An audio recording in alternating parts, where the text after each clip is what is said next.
Hi guys, আসসালামু আলাইকুম। আমরা এখন শহর থেকে গ্রামে এসেছি। এখন আছি হলো কাশফুলের একটা বিশাল বাগানে। এখন আপনাদের দেখাবো যে কাশফুল কীরকম আর কাশফুল কিভাবে মানুষ কাটে, গ্রামের অঞ্চলে কিভাবে চাষ হয়। আমাদের পাশে থাকুন, পেজটিতে শেয়ার করুন, ফলো দিন এবং লাইক দিন। দেখতে থাকুন।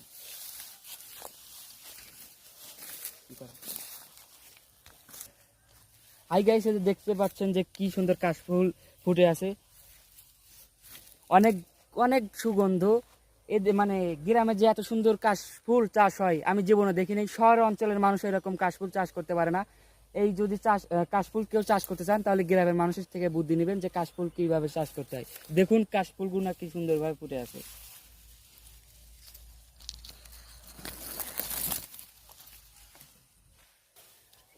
হাই গাইস, আপনারা এখন দেখতে পাচ্ছেন যে কাশফুল কিভাবে কাটা হয় এবং কাশফুল মানে লোকজন কিভাবে কাটে। দেখুন গ্রাম অঞ্চলে খুব সুন্দরভাবে কাশফুল কাটা হচ্ছে। শহর অঞ্চলে মেশিন দিয়ে কাশফুল কাটা হয়, কিন্তু গ্রাম অঞ্চলে মেশিন লাগে না, এরা এক একটাই মেশিন। দেখুন কি সুন্দরভাবে কাশফুলটা কাটছে।